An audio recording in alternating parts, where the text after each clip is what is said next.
Hello students, welcome back to कॉस्लॉग्स। हमारे इस चैनल पे एक फिज़िक्स की सीरीज़ चल रही है जिसमें हम लोग मैकेनिक्स के टॉपिक से स्टार्ट किए हैं। आज का हमारा टॉपिक है एनर्जी एंड वर्क। बहुत ही इंटरेस्टिंग टॉपिक्स हैं ये दोनों, एनर्जी एंड वर्क।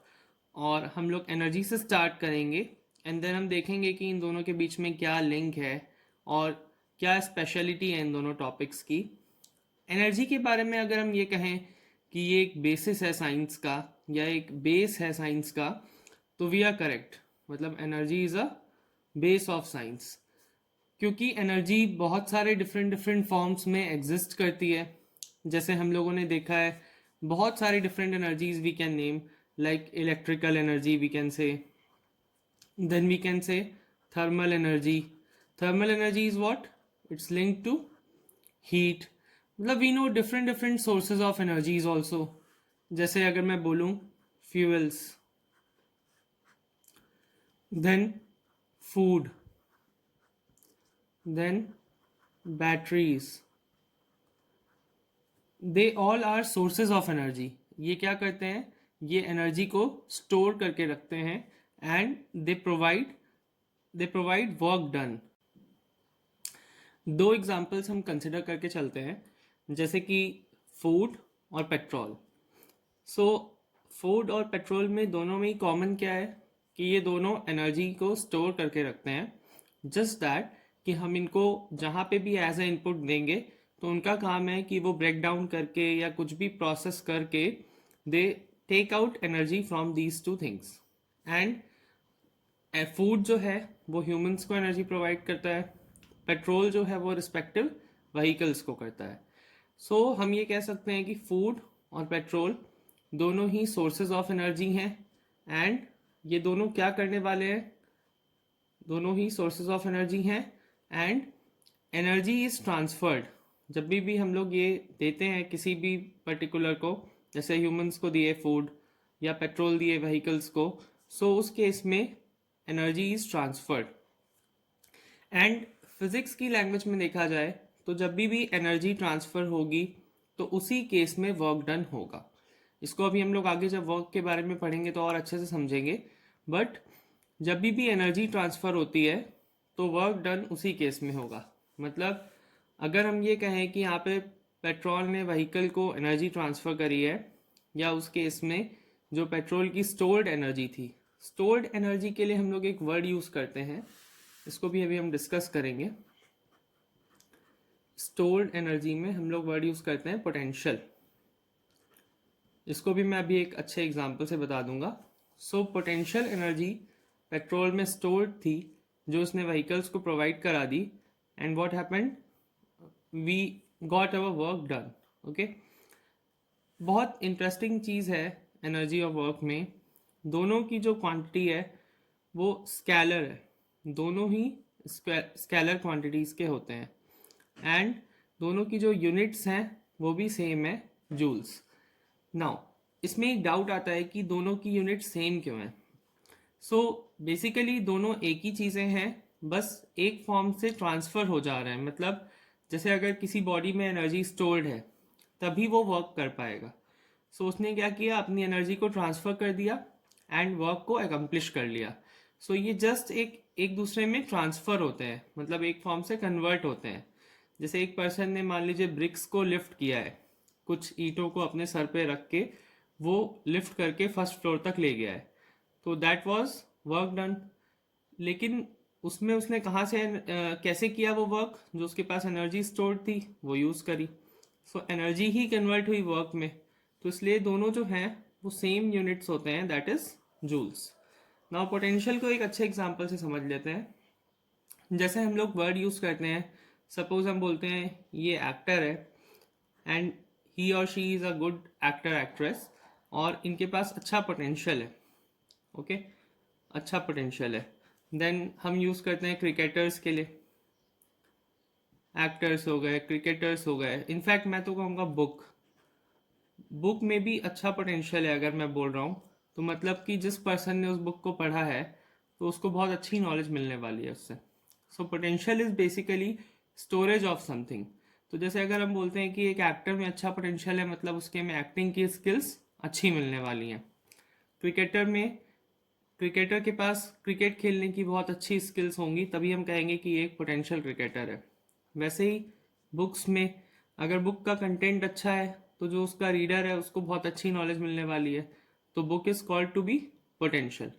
तो वैसे ही हमारे ये एग्जांपल्स होते हैं, फ्यूल्स, फूड, बैटरीज, इन सब में भी पोटेंशियल होता है। फ्यूल में पोटेंशियल होता है व्हीकल को रन करने का, फूड में पोटेंशियल होता है ह्यूमन बॉडी को एनर्जी प्रोवाइड कराने का, बैटरीज अलग अलग रिस्पेक्टिव थिंग्स को प्रोवाइड कराती हैं एनर्जी, जैसे कार्स में होती हैं या हम लोग घर में भी यूज़ करते हैं बैटरीज को। So they provide energy. So all of them are having stored energy, that is potential energy, और उसकी हेल्प से ये लोग एनर्जी को प्रोवाइड कराते हैं। सो हम ये कह सकते हैं कि energy transferred is the work done, मतलब जिस जिस केस में एनर्जी का ट्रांसफर होगा तो वहाँ पे वर्क डन होगा। इसी को हम लोग वर्क एनर्जी थ्योरम भी बोलते हैं। जो लिंक है वर्क और एनर्जी के बीच में, that itself is work energy theorem.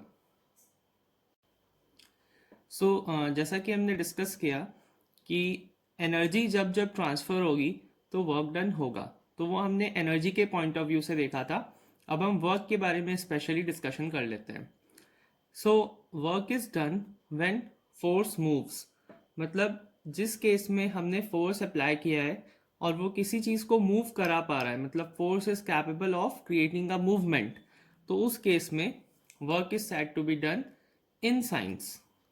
मतलब हम साइंटिफिक सेंस में ये कह सकते हैं कि अगर किसी पर्सन ने सपोज एक 4-5 बुक्स को केवल होल्ड करके रखा हुआ है, बुक्स को अपने सर पे लेके खड़ा हुआ है, तो उस केस में वो कोई वर्क डन नहीं कर रहा है।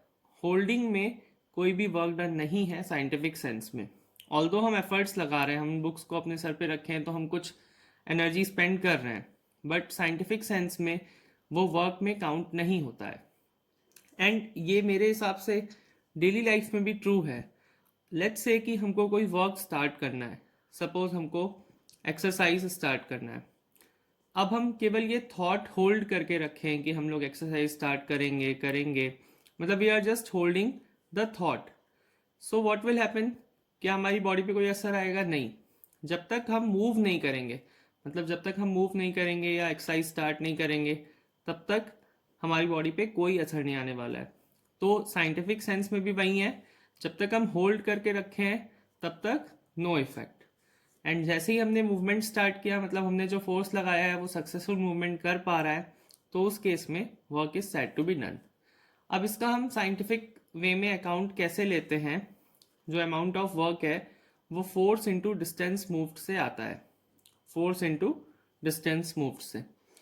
लेट से कोई एक पर्सन है, वो ब्रिक्स को कैरी कर रहा है, ओके ब्रिक्स को कैरी कर रहा है। सपोज पहले उसने 10 नंबर ऑफ ब्रिक्स को कैरी किया फर्स्ट फ्लोर तक। सो इस केस में क्या हुआ, 10 ब्रिक्स थे, फर्स्ट फ्लोर तक मूव किया, तो उसने कोई वर्क डन किया है।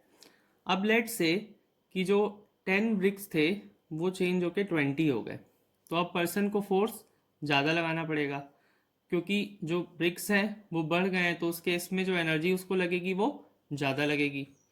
लेट से फर्स्ट फ्लोर की जगह उसको जाना है सेकेंड फ्लोर, तो जो डिस्टेंस मूव्ड है वो भी ज़्यादा हो गया। तो हमने इस एग्जांपल की हेल्प से क्लियरली देख लिया कि जो अमाउंट ऑफ वर्क डन है वो दो पैरामीटर्स पे डिपेंड कर रहा है। ज़्यादा अगर वेट रहेगा तो उस केस में एनर्जी ज़्यादा स्पेंड होगी, तो वो फोर्स में अकाउंट में आ गया। अब पहले वो फर्स्ट फ्लोर तक लिफ्ट कर रहा था ब्रिक्स को, अब वो सेकेंड फ्लोर तक लेके गया है, तो डिस्टेंस मूव्ड भी ज़्यादा हो गया। तो दोनों ही केसेस में हमने देखा कि जो अमाउंट ऑफ वर्क डन है वो दो पैरामीटर्स हैं finally, and that is force into distance moved. Okay, अब हमें मालूम है, अभी हमने डिस्कस किया कि जो वर्क है और एनर्जी है दोनों ही स्केलर क्वांटिटीज़ हैं, ओके एंड इनका जो यूनिट्स है वो दोनों का जूल्स है। इसका एक सिंपल रीज़न है, मतलब इसमें हमें डाउट होता है थोड़ा सा कि इसके डायरेक्शंस तो होते हैं, मतलब पॉजिटिव नेगेटिव हो सकता है, डायरेक्शन नहीं होता है एक्चुअली, पॉजिटिव नेगेटिव हो सकता है वर्क। तो हमें ये डाउट होता है कि ये वेक्टर क्यों नहीं है। इसका एक पहला सिंपल आंसर तो यही है कि ये डॉट प्रोडक्ट है या ये दोनों वेक्टर क्वांटिटी हैं और दोनों वेक्टर का प्रोडक्ट स्केलर आता है, तो वर्क क्योंकि डॉट प्रोडक्ट है तो ये एक स्केलर क्वांटिटी है। वैसे भी स्केलर क्वांटिटीज़ में प्लस माइनस हो सकता है, क्योंकि ये डायरेक्शंस नहीं है, प्लस माइनस हो सकता है, स्केलर में भी हो सकता है। अब बात आती है कि ये कब होगा प्लस माइनस। लेट्स से कि हम एक साइकिल की पेडलिंग कर रहे हैं, ओके, तो हम जो अपना वर्क डन कर रहे हैं और मोशन जिस डायरेक्शन में हो रहा है उसी डायरेक्शन में हमारा वर्क डन हेल्प कर रहा है, तो उस केस में जो हमारा वर्क डन है वो as a positive work done count हो जाएगा। अब हमने कोई ऐसा एफर्ट लगाया जिससे जो हमारा मोशन चल रहा था उसके अगेंस्ट में हमने एफर्ट लगाए, जैसे सपोज कोई व्हीकल चल रही है, then we applied brakes. So brakes क्या करेंगे, सपोज व्हीकल राइट डायरेक्शन में जा रही थी तो ब्रेक्स उसको डी एक्सेलरेट करेंगे, तो जो अब हमने एफर्ट लगाया, जो हमने वर्क डन किया, उसका नेचर क्या हो गया, नेगेटिव। तो वर्क डन के साइंस जो है प्लस और माइनस वो केवल इस चीज़ पे बेस्ड है कि हम किस डायरेक्शन में अपने एफर्ट्स का रिजल्ट देख रहे हैं। अच्छा, इसमें एक स्पेशल केस आता है।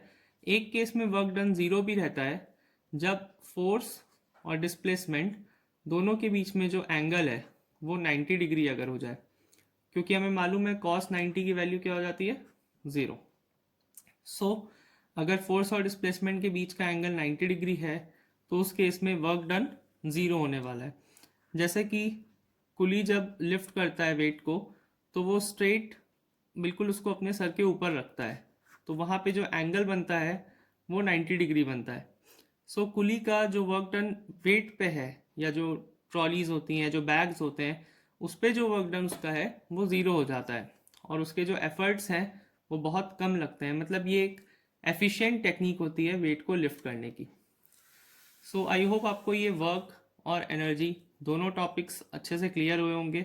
इनके बीच में जो लिंक है वो भी समझ में आया होगा कि दोनों की यूनिट्स जूल क्यों हैं, क्योंकि ये एक इंटर कन्वर्टिबल क्वांटिटीज़ ही हैं। मतलब एनर्जी जब ट्रांसफ़र होती है तो उसी केस में वर्क डन होगा, या जब फोर्स मूव होगा तो ही वर्क डन होगा। अगर फिर भी आपको कोई डाउट्स है तो you can tell me in comment section, and please share my video with your friends also.